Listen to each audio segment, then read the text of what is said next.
Okay, well, welcome everyone to week one of our summer book study for the Presbytery of Southern New England. This is our video and podcast segment of the book study, which is called Connecting Our Conversations. Each week, we will seek to connect the conversations of our hearts, our spirits, and our larger context as we encounter the text of the book study. We will do this through conversations with theologians around the larger church and in our presbytery. The primary question for our summer book study, which is part of the larger anti-racism work and commitments of the presbytery, is to ask this question. As those who regard themselves as good people, how did we get here and how can we be made new? We are recording on the morning of June 2nd, 2020. This past week, our country and the African American community in particular has been traumatized by the murder of George Floyd in Minneapolis, Minnesota. We have also seen recent deaths of Breonna Taylor in Louisville, Ahmaud Arbery in Georgia, and the harassment of Christian Cooper, who was birdwatching in New York City, just to name a few. Asian American communities have been vilified and blamed for the COVID-19 pandemic, labeling it with the racial slur of the Chinese virus. Communities of color are at disproportionate risk of illness and death with the COVID-19 pandemic in the United States as a result of systemic racism in the economic systems of our country. And while the media is not currently reporting on it, children and youth are still being detained at the US-Mexico border and put into cages, separated from their families, a years-long policy of this current administration of intentional trauma and terror of vulnerable immigrant communities. As disciples of Jesus Christ, our faith calls us to be different and to provide a different witness in the world, one that not only proclaims but invites us to be co-creators in the peace and justice of Jesus Christ. That means that we must live differently as the church. Oftentimes, we find that we may be stuck in the larger church, which is still majority white, in how to respond, how to interrogate our whiteness and inherent bias, and how to do so in light of our faith commitments. As those who regard ourselves as good people, the question we want to look at this summer is, how did we get here, and how can we be made new? These are the areas and concerns of discipleship and growth that we are seeking to address this summer as the presbytery.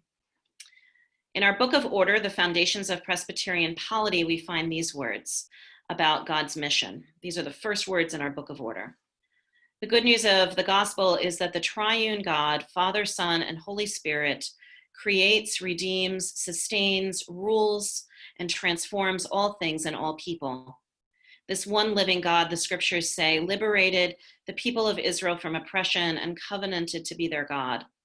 By the power of the Spirit, this one living God is incarnate in Jesus Christ, who came to live in the world, die for the world, and be raised again to new life. The gospel of Jesus Christ announces the nearness of God's kingdom, bringing good news to all who are impoverished, sight to those who are blind, freedom to all who are oppressed, and proclaiming the Lord's favor upon all creation. The mission of the church gives shape and substance to the life and work of the church. In Christ, the church participates in God's mission for the transformation of creation and humanity by proclaiming to all people the good news of God's love, offering to all people the grace of God at font and table, and calling all people to discipleship in Christ.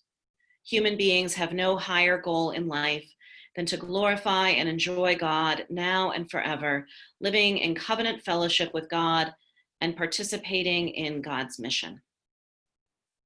So as we get started on week one of our book study, Julie Emery is here with me today. She is the chairperson of our roundtable for the presbytery. David Baer, who is our stated clerk, and I wanted to host a conversation about the why behind this book study with Jessica Vazquez-Torres, who is also here with us today and is our anti-racism consultant for the presbytery from Crossroads Anti-Racism Training and Organizing. So we'll start out with introductions and then move into conversation. I am Shannon Vance Ocampo, and I am the general presbyter. David, would you like to introduce yourself? I'm David Baer. I'm the stated clerk of this presbytery. I also serve as pastor of Highlands Presbyterian Church in Allendale, New Jersey. Julie?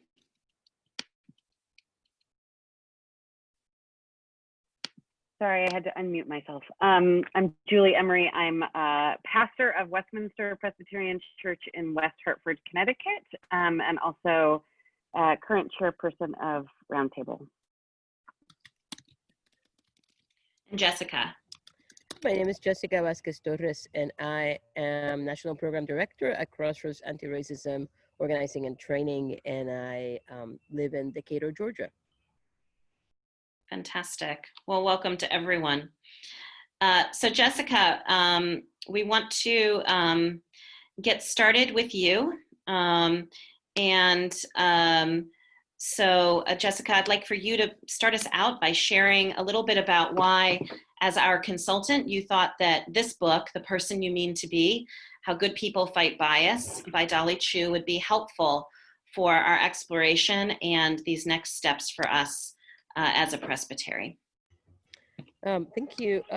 Yeah, it's not a book that I would normally recommend. I don't tend to recommend books by business professors and from the Stern, school in NYU. But this was a book that was actually brought to me by one of our partners at Crossroads who is in the financial services area and really they had read this book and they have found it helpful, and they wanted us to find an application of the book to the work of anti-racism. And so when I got introduced to this book, I read it with skepticism, right? Because of its source. And the more I read, the more I found the questions that Dr. Chugh is asking to be really applicable to the struggles of the church, particularly a church like ours, like the Presbyterian Church USA, right? Upper middle class, often highly educated, folks that self-identified as good people who think of themselves as being in the right side of things, that are committed to feeding the poor, are committed to doing the right work of charity, right? That's sort of our self-image. And what Dr. Chugh studies, it's the psychology of good people, right? And particularly something she calls bounded ethicality, this notion that am I more interested in being perceived as a good person and claim that for myself, or am I interested in being a good person, right? And then the difference between those dynamics and those two spaces, right? One is performative. I want people to perceive me. And one is about the hard work of having to make ethical decisions, which confront me one way or another with the sort of the limits of my goodness, if you will. And I think that she then takes that idea, which is what I found really helpful about Dr. Chugh's work. She takes that idea and then thinks about, and how does our goodness, in spite of our goodness, why are we still participating in bias? Why are we still the perpetuators of bias? So it's not a book I would normally recommend. It's a book that, as I got into it, I found so much applicability to the realities of the Presbyterian Church and of sort of mainline Christianity. Final thing I'll say is that I also appreciate the ways that Dr. Chugh is in presenting herself as an expert that is outside of this, but is really talking about this as a person that is as complicit and as caught in the dynamics of goodness as the reader is. That there's a way about how she's writing and how she's locating herself that I also found to be useful and helpful. So that's my short little bit about why this book, which is not something I would normally would not be a book I would recommend, but I have found it to be really helpful for myself as well. That's great, Jessica. And one of the things that we're going to be doing each week with this book is also adding in some additional reading from the Emergent strategy book for those who want to dive deeper, and also putting some theological legs on each of the chapters as they pertain. I noticed a real stream running through the book theologically of the question of confession. So I think there's a lot of theological places to go with this book. The other question it raises for me, Jessica, around this question of goodness as we think about it in the week that we have been living through in this country is this question. It's one I wrestle with all the time of, how are we supposed to be good in our protesting, or how are we supposed to be good in our resisting, and how do we sanitize what nonviolence is really about at its core, and we've sanitized what nonviolence is meant to be, so much so that we've actually lost sight of actually how aggressive nonviolence can be. It seems like a misnomer to us. Yeah. And so I think that goodness gets in the way for us as we think about how we want to confront powers and principalities. So I'm curious what your thoughts are on some of that. Yeah, there's actually two things that I find helpful, two ideas that she introduces in this book that I actually find helpful as I think about the events of this week, and as I look at my own Facebook feed or the texts I'm getting.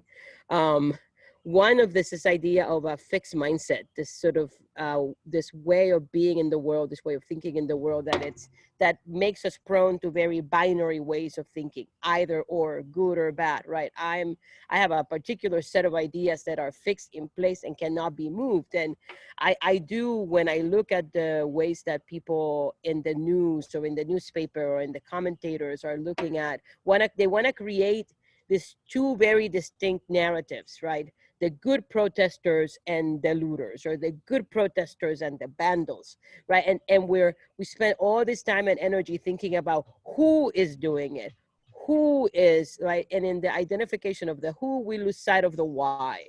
We lose sight of what is the greater context, because we can't imagine that we can't imagine this in our worldview, that protest isn't Dr. King, right? Peacefully marching. That's which connects me to the other idea that she talks about in this book, this notion of bounded awareness, that I have such a limited set of ideas that have shaped my imagination, that anything that steps outside of that then is inconceivable to me. That cannot be protest, that cannot be legitimate, that cannot be acceptable. And so when I think about the events of this week, the combination of those three things, what is good and who is good, combined with my fixed ideas of what good behavior looks like, combined with my limited understanding of even the context and the history of our own violence in the US and people's management of that violence, then results in this quandary that I think lots of us lots of white folks in the church then go, well, I want to support but, or I'm in favor but, or right, like we just land on that but, and the minute that but gets in the conversation, you erase all of the support that you just offered, right? Like whatever you said prior to that but, it no longer matters because I just said it doesn't matter. Like I just put the emphasis on the thing that actually I'm concerned about, which is quote unquote property destruction, right? And that's the thing that's important. Right. And some of that gets into questions of, you talk about bounded awareness of controlling narratives. I do a lot of training in another piece of my work on nonviolent direct action. And there's a toolkit on nonviolence and a variety of tactics that are used. And, peaceful protest is just one of many sort of tools in the toolbox of nonviolent direct intervention. And there's scaling that happens with that. And most of us in the church aren't even aware that there's real diversity in that work, or diversity in how we might encounter that, because we've been taught that it's just this one thing, like the I Have a Dream speech, at the mall in Washington, and that's the only frame through which we're allowed to see it. And that then sets up these real binaries for us that we live into, and we feed into, and I think our theological, and faith minds get set into these binary awarenesses. David, I know you've been having some of these conversations that feel a little bit binary in your other side of your life, your pastoral side as a pastor of a local church, and I wonder if you could share a little bit about how you've been thinking about that and how you've been talking to some of the folks in your congregation. Yeah, I think for me, the opportunity is to challenge the binary a bit and to put the focus on us as subjects. So a lot of what you see is kind of pronounced as objective. This is good, protest, this is bad. And I think the opportunity is to say, okay, so where do you want to be? Where do you want to be in this? Because it's, you know, standing back and pronouncing judgments on things doesn't change the reality that's out there in the world. What's going to change is you showing up where it matters. So I think, you know, for me as a pastor, I tend to see those expressions as opportunities to engage and just ask folks, okay, where do you want to be? The other thing, just, you know, I think we've seen a lot of condemnations of looting and so on. Just, you know, in our historical memory, there was a lot of looting and property destruction and violence that took place as part of the American Revolution, and yet that's valorized, right? That's we remember those folks that engaged in that as patriots, and sort of, you know, whatever your feelings about the American Revolution are, it's just interesting to see how where you locate yourself in that struggle has a lot to do with where you come down about, you know, how bad the property destruction is. What Jessica said earlier with where you locate that but, yeah, this property destruction was bad, but it was in the cause of American independence. And so, you know, regrettable, but, you know, means to an end.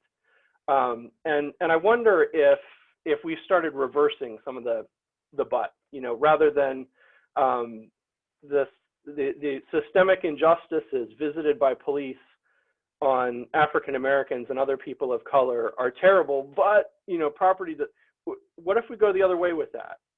You know, it is awful to see the toll that this struggle is taking on our country, but what really matters is that we arrive at a place of justice.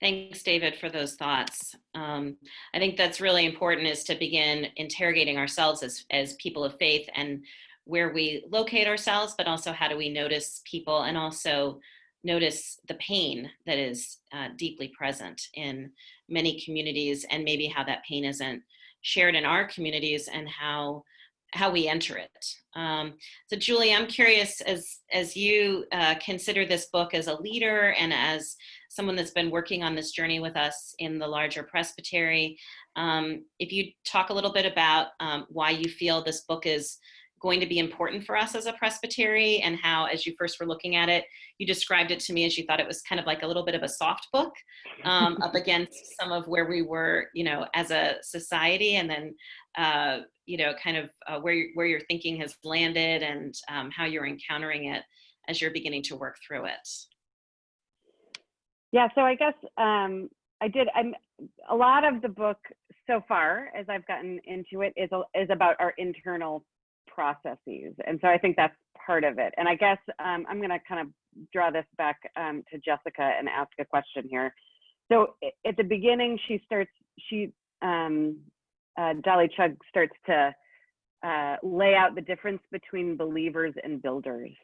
And I think one of the things that's challenging for me as a pastor in this time is, as someone who pastors, the majority of my folks in my church are white folks. The majority of them think of themselves as good people. And so pastorally, when I want to challenge them or push them a bit into having a conversation about anti-racism or engaging that work, there's a little bit of a pastoral dance, right? Of caring for them while also pushing them. And it feels really hard to do that in the midst of a pandemic when we're not physically together. I can read the room better when we're in a room, actually, and not in a Zoom. It's a lot harder. And I think, you know, in this time where I've been concerned about the increased anxiety, the increased worry about our health, I think you know, one of the questions that's coming up in this conversation and thinking about watching the protests is, like, is there a place for doing this work and not being on the front lines of a protest? And what does it mean to move from being a believer in this work to being a builder in this work, but not being on the streets risking my health in a protest? Like, what is the, how can we move there, and why? I think those are some of the difficult questions that I'm struggling with. Yeah, totally. You know, I think that the question about believer and building is an interesting one, right? Because I think that part of what she studies is this sort of disconnect between our state of belief and our action, the gap between those two things, right? Because so many of us who are good people, when asked the question, do you believe this? We would readily say, no, I don't believe people should be discriminated against, right? That's our default response. But then when asked, and what are you going to do about it? That's where it tends to fade away, because we presume it's someone else's job to do something about it, right? It's someone else's responsibility to do something about it. And because if the question is not, do I believe people should not be beaten and killed because of the color of their skin, right? By officers who purport to be here for our safety. And the question becomes, would you be willing to change the ways in which communities do policing? Would you be willing to disarm the cops? Would you be willing to change taxing and change the ways that communities are built so that there is a different kind of standard of living, so that there is different parameters? And then that becomes that's a builder question, right? I'm not asking you, do I believe this is wrong? I'm asking you, what are you going to do to create and eliminate and change the social agreements we have with each other, so that people's dignity and life are actually seen as valuable, and not as disposable as so often it is when it comes to, because of Black bias in the United States, and because of anti-Blackness in the United States. And so that's a builder question, because now I have to say, what am I going to do different about this? What am I going to change in my life for this to be real, as opposed to a simple question, do I believe? Sure, I believe all kinds of things. So that's one bit there. The second bit is the question of, what does it mean to be a builder in the time of a pandemic within the constraints and realities of our lives? And my spouse and I were having this big conversation the other day about the limitations. Like, are we bad people for not protesting? Are people bad people for not protesting? And I think that a fixed mindset can be present in everything. It can also be present in movements for justice, right? That's why we have such a problematic woke culture in the United States. There's very little grace in that space and very little understanding of the limitations of life. The reality is that I want to go back to something that Shannon says, that in the playbook, or in the book, if there is such a thing, of all the ways in which movements are sustained, you are going to need people to be building different parts of that movement, right? And you're beginning to see that in Minneapolis. Not that it's getting covered in the news, but you're beginning to see that in Minneapolis right now, right? You're beginning to see people organizing themselves into folks who go after the next day and do cleanup crew. And that's what their role is. They are the people who come the next day and board up stores and make sure that things are cleaned up. There are people who are showing up to put up water stations and medic stations. They're not out there necessarily fronting and exposing themselves with lots of human contact, but they are there in the sideline to do the work that's needed in order to sustain this work. There are people who are at home making sure that, this is actually a story from Minneapolis, there's a community group that took over a Sheraton hotel, and the Sheraton hotel agreed, because the homeless people where the uprisings are happening needed a place to be. So they took over a Sheraton hotel, and there's a group of people that are making sure those people are fed every day, that they have medicine, that their bills are paid, right? Like, so to be a builder doesn't mean that I have to be confronting a police officer or preparing myself to receive a rubber bullet. Some of us may be in a place in our lives where we can do that. Some of us may be the people bringing food to the 200 people who are in the hotel, who can no longer be on the street because we need those streets for the demonstrations that we are doing. And so I think that the question of our participation in a movement isn't about, am I frontline in a process? Is where is the place where I can be? Where is the space where I can offer my support? Where is the space where I can be building toward a different reality? I think the final say about that is that I say about this is that this is happening in the context of a pandemic. And I think that the reality of a pandemic is that the choices that we are making, I don't think the choice to, let me back up. I don't think the choice to go out in the street is ever a choice I make selfishly. If I'm making this choice to fulfill some kind of grand reality for myself, some grand narrative, I really do need to interrogate that. But if I'm consciously choosing to go out onto the streets, I ought to be having a conversation and ought to be thinking about what is the impact to my family? What is the impact to my community? What is the impact to, right? Like, am I the caregiver to my elderly parents? Then maybe I shouldn't be out on the streets, because the reality is there's no physical space and we have an incredibly deadly virus that will impact them. So maybe this is not the pandemic. This is not the time I need to be out, because my role is to take care of them. Or if I'm the person that is the only breadwinner of my family, and because we all got laid off, maybe going out in the front line is not an option, because I have to take care of them, and that's my role in the movement. And so I think that one of the ways to disrupt fixed thinking is to think that there is only one way to be a builder in a movement, as opposed to there's a multiplicity of entry points and strategies. And as David said, is to figure out, where do I want my body to be relative to the building of this movement? Where do I want my accountability to be relative to the building of this movement? Yeah, and it also raises that question of discipleship, right? As we think about, how do we build in the church? How do we build power in the church? And how do we build a different kind of church and a different kind of discipleship? Because we know that that the church has been so deeply harmed and diminished in its witness by white supremacy. Yeah. And that has infected the church, and it has infected each of us as people who are leaders in the church, and people who are also attempting to be disciples of Jesus Christ. Like, I want to keep taking it back to that discipleship question, which is both a personal and a community question for us. And in times of in this time of pandemic, the sort of temptation is to say, there's so much going on with the pandemic. We're so overwhelmed. Let us set this aside.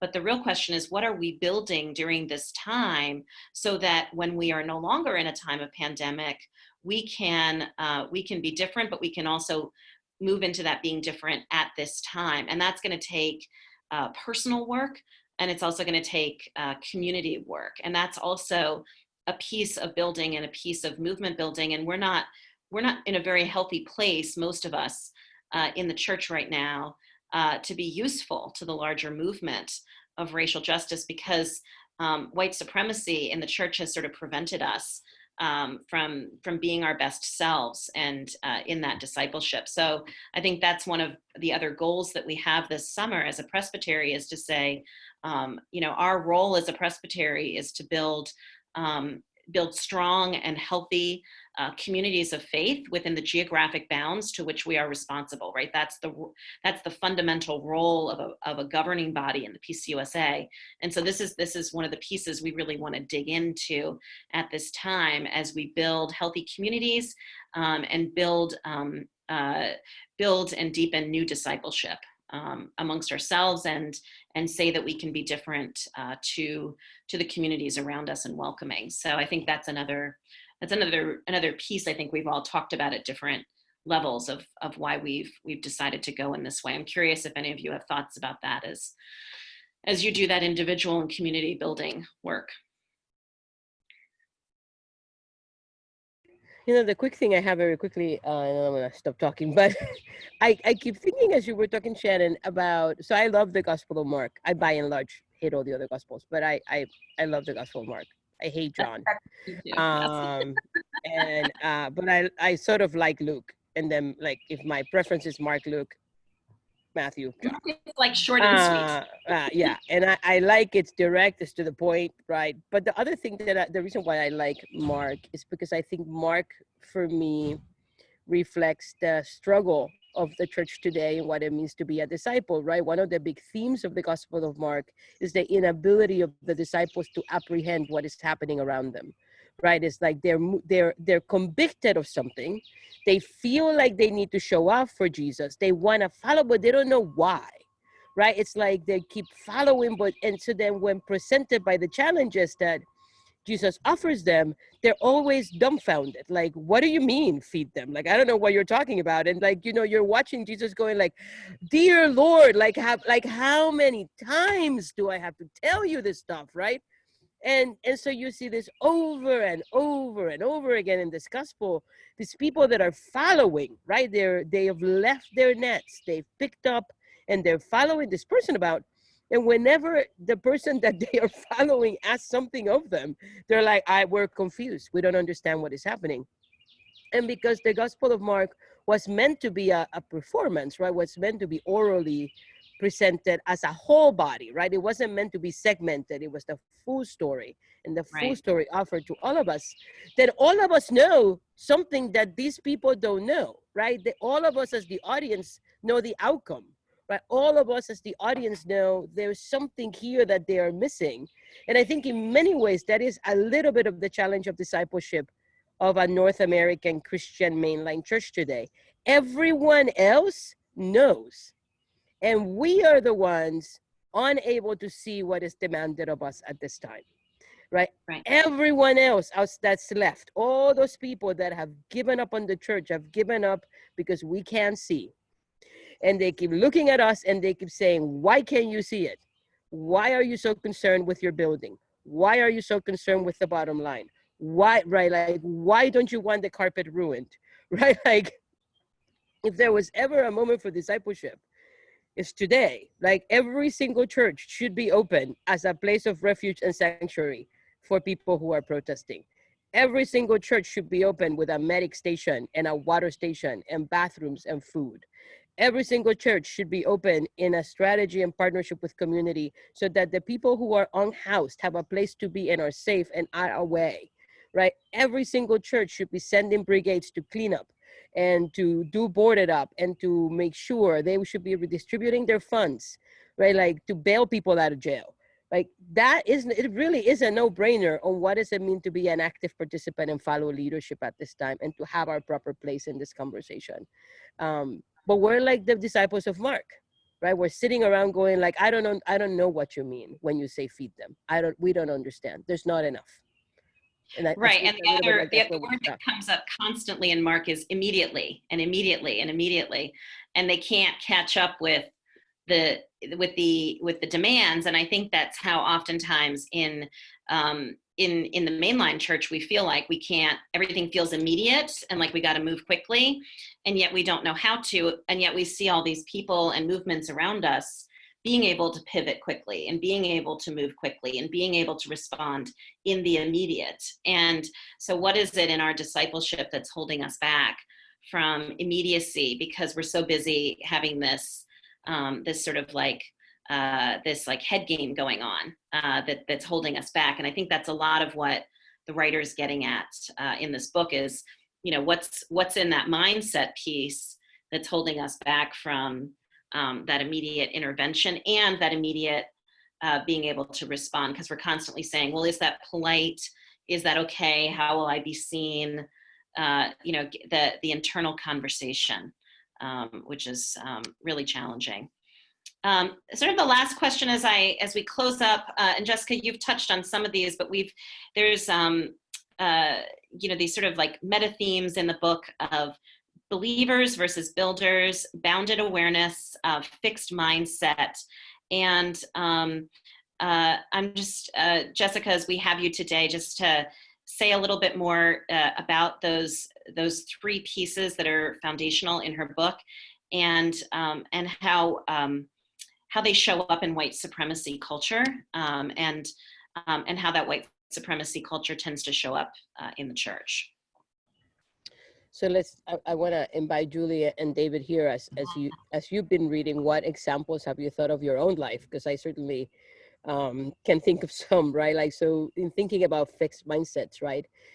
Which to me very quickly links with this idea of a binary worldview of good and bad and right and wrong, where there is very little room for grace. There's very little room for mistakes. There's very little room, right? Like there is a right way of doing everything in the world, and you are with us and you're against us, right? So the examples that come up for me are examples of whenever you hear us say you're with us and you're against us, and there is no alternative. And I cannot be convinced, right?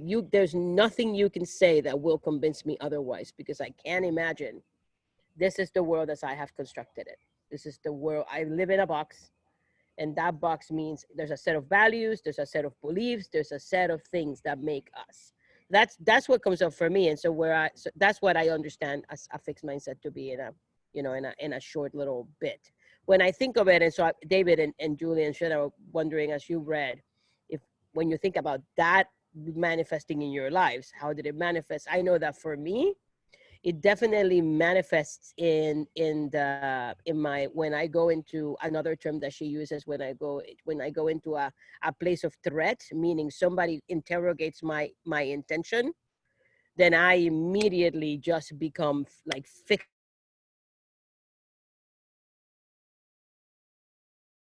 What's happening? That is not what's going on. No, because my response. I go in the reactive defensive attack, because how can you be challenging my self-idea of myself, like my self-concept? What is wrong with you? I don't know, when you all were reading about fixed mindset, did you find something? Did you find you thinking about yourself or your congregation or the Presbytery in some way? I'm curious what you thought about. Julie, I see you nodding your head. Yeah, I mean, so it's interesting because we just had this conversation at the dinner table last night. My husband's a psychologist and works with athletes a lot. And so he talks about growth mindset and fixed mindset all the time. And usually it's about trying something, right? I can try, like, one of our sons says, I'm a terrible artist, and that being a fixed mindset. So that's usually the context in which we talk about it. And I was really struck by her conversation about the fixed mindset when it comes to thinking I'm a good person, or I'm a non-racist, I'm not a racist. There's a story that she tells about a gentleman who grew up in Michigan and worked in the auto industry. So I'm originally from Michigan.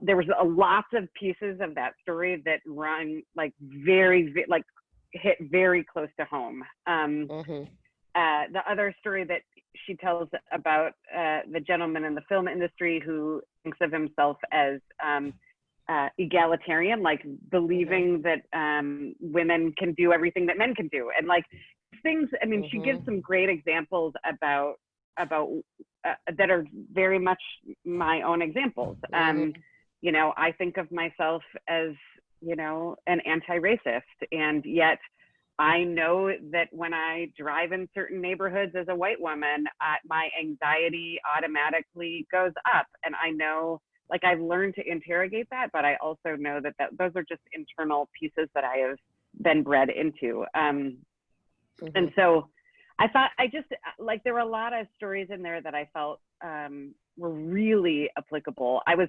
fascinated by I haven't taken the test yet, but the Harvard. Yeah, the Harvard Implicit Associations test, yeah.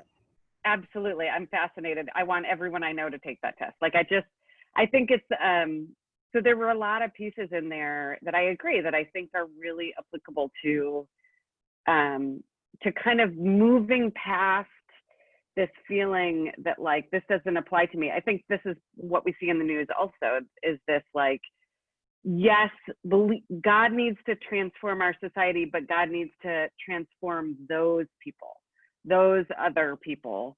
I'm good, but, like, the president and others need to be wholly transformed. And so I think it moves us past that.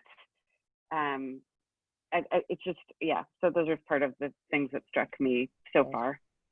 David, what about you? Did you think of anything in particular that, as you were reading about it? Yeah, I mean, for me, the growth growth mindset is about getting over myself and being able to be open to critique. And that was something I had living in a campus ministry house when I was in college, and having being called out on my stuff by an African American housemate, and just realizing that a lot of the cultural assumptions that I'd been raised in as a white kid growing up in the suburbs were just really limiting my ability to see what was true and what was important to other people. And I think a lot of my growth has been in spite of myself. That I've had people around me kind of pierce the bubble and say, "Hey, wake up! There's something going on here that you need to pay attention to."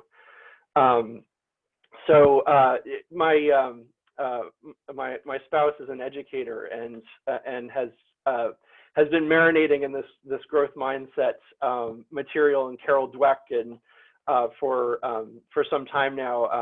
My daughter too, when she was in third grade, had to fill out a reflection every day to talk about where she was asked, did you have a growth mindset moment today, and what was that?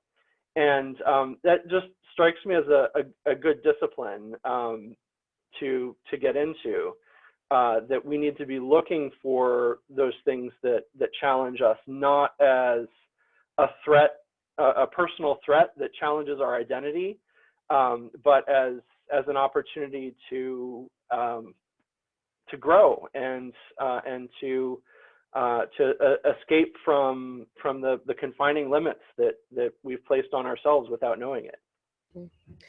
Yeah, I think that to me, I wanted to hear your examples because I think it's the ways of beginning to dig into her ideas, right? That fixed mindset means I'm complete. I'm done. There's nothing that I need to learn. There's nothing that I need to change. There's nothing wrong with who I am, right? I am 100% a good moral being. Done. Everyone else is broken and needs redemption. I'm the one sent to redeem them, right? And you think about how that shows up in mission, how that shows up in the ways that we talk about them and the other and they, right? All those distancing words that we want to put between us, the broken, and be the fixers of the broken. And I also think that it translates into kinds of binary ways of thinking that makes every answer that we have be a no, be a but, be right, that kind of hesitation and lack of opportunity. It means that we don't risk. It means that we don't innovate, right? Because we're fixed. We are set in place. Whereas growth mindset means not only am I not complete, not only am I not done, I have a constant opportunity if I allow it. I have a constant opportunity to be learning and growing and maturing and developing. And that means, which is connected then to believers and builders, that means that I have to have the capacity to admit I was wrong. I have to have the capacity to admit that I made a mistake, to say I don't know, to say I have no idea, to say that I'm confused, to say that I'm afraid and I don't know how to say this. But it means that I don't need to save face, because that's what builds my capacity to be a builder, not just of myself, but to be a builder leading people in ways that build. Right? I had a pastor that sent me a sermon on Saturday and said, could you read this for me? And could you make sure that I don't say anything that's going to cost me my job?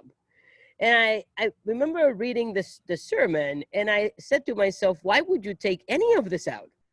Right? Like, these people and the world needs to hear all of these things. Why do you depart from this place that it must be toned down, right? Because that is not the baptismal vows that you took, and it's certainly not the ordination vows that you took. And so the question then for me becomes not how do we tone it down, but how do I show up in a pulpit and say, I have an enormous amount of anxiety right now. I'm deeply afraid of saying the things I have to say. I'm concerned that you're going to turn off the TV. I'm concerned that you're going to withhold your money. I'm concerned, right? Like, what would it look like if instead of saying, right, because that would be a builder, right? A builder models behavior. A builder discloses what's going on as opposed to presenting a complete finished package.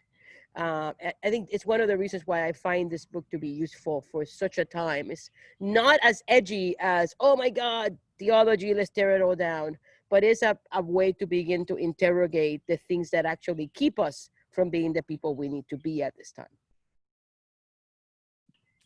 So thanks, everyone. We're getting close to time here, so I just wanted to thank all of you for sharing some thoughts as we get started. I think this is going to be a rich summer of exploration and of deepening for us as a Presbytery community in this work of anti-racism, as we continue on other pieces of our work, and also as we shift and pivot some of the work and the plans we had for this year, now that we've had this situation of global pandemic thrust upon us out of the blue. And so really needing to reshift how we do our work, but also stay true to the commitments that we have. So I want to thank you. So I know we have a few others with us today from the Presbytery. And just as we wrap up, I'm curious if any of you have any quick questions that any of us could answer about either the book study or the intentionality or some of the things that we've talked about that we could look at in the next couple of minutes here. And if not, we will wrap up and then we will get off and get moving in the next week with the book study. So do any of you have anything you'd like to invite into the conversation?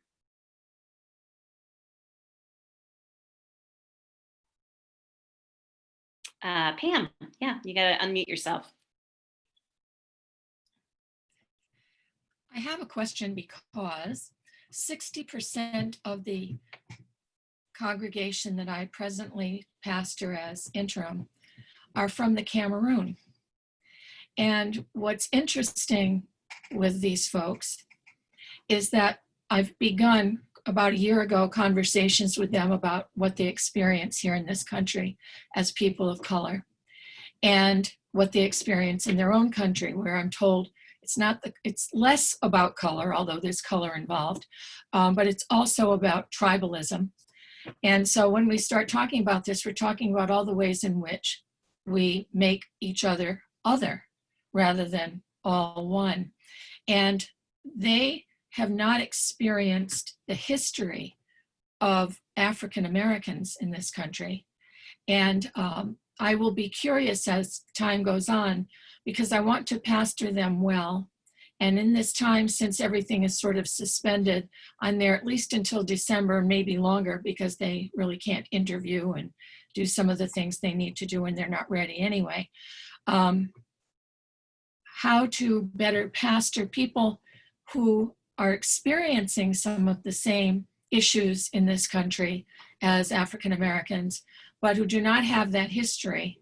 And so are not necessarily in the same kind of solidarity, if I can put it that way, with some of the things going on. And so I ask them when I say something or I wonder about something, I ask them and I say, please tell me if I'm being stupid, because I don't know your story. And I want to know more because I want to be able to work better with you. So I'm interested in learning from you, all of you, how better to serve too. Not it's people of color, but people also from different culture. Mm-hmm. And, because that's who we are as Americans. I love that about that. I've always loved the diversity here. So I would like to be a better pastor to people mm-hmm. from somewhere else who are experiencing all this chaos. In addition to I have 4 members right now who have COVID-19 mm-hmm. because somebody in the family works in the healthcare industry. Mm-hmm. Yep. Yep. So I think what I would say very quickly, one of the places in my work where I have learned, right, and I often use my parents as a measurement of this, right, people who didn't grow up in the United States, who came to the United States as adults when my parents were 40 when they arrived in the United States mainland, right? We certainly were born in a colony of the US, but there's a different reality when you live in that space, even if it's a colonized space, it's a place that you know, right? You know the norms of that space. And so then you land in this other place where the norms are different, the language is different. And so I when I think about the questions you're asking, I often think, okay, so how do I help my parents? How do I help my parents make sense of what's happening? And I think that one of the pieces that we in the US don't understand very well is we don't understand colonialism very well. Not because we're not a nation born of colonialism, but because we never talk about ourselves as a nation that was colonial. Not just, we talk about ourselves as having been colonized and emancipating ourselves, but we don't talk ourselves as a nation that has been a purveyor and a maintainer of colonial systems. And so one recommendation I would have for you is to do some reading and some learning about the ways that colonialism works. And to do some thinking and some reading and some even conversations with your community about what's the colonial history of their country, right? Who were the colonizers? What were the norms that the colonizers brought? What was the role of Christianity in that colonization process? And to then, and out of a place of sort of beginning to recall the complexity of colonialism, which is why tribal things get set up. This is why colorism gets set up. This is why class becomes a dynamic. Then from there to be able to then begin to build a conversational bridge between that colonial experience and what they're living in the United States, which I think for many people who are immigrants, depending on the nature of their migration, right? For many people who are immigrants for economic reasons or immigrants for refugee reasons, they migrated because they needed to be refugees, because of sexuality issues, because of, right, you name it, war, whatever the forms of displacement that left them to leave their country. There is a way of seeing the United States as a refuge. And certainly then entering a nation that expects them to be good, right? If there's a group of people that are stuck on the framing of goodness, it's so many immigrants, because the message in the United States is that to be an immigrant and to stay is to have to be a good immigrant in order to stay. So all the ways in which goodness is a thing that immigrants have to perform. And that means not having solidarity with what's happening in the country right now, because that would make you a bad immigrant. That would make you an ungrateful immigrant. And so so just that conversation about the pressure to be good in the immigration process and the visa process, I think might be a good place to talk with them about. Great, thanks Pam for that really helpful question, thank you. Any other questions as we wrap up for today? Well, thanks everyone for being with us. I want to thank Julie and David and Jessica for a really rich conversation today as we get started. Jessica, thank you for bringing this book to our attention. And I hope as we put legs on it through the summer, that we can also feed that back to the good folks at Crossroads and sort of what we did with it, so that they can see how we experimented with it in our location. And I look forward to the exploration that we'll be doing this summer. I, with everyone, really grieve that we can't be doing these things in person, because it's always our preference, but we know that we're finding ways to make different connections, and grateful that we have the ability to do so. So I just want to say thank you to everybody who's helped get us to where we are today. And thanks for being with us. Thank you. This was great.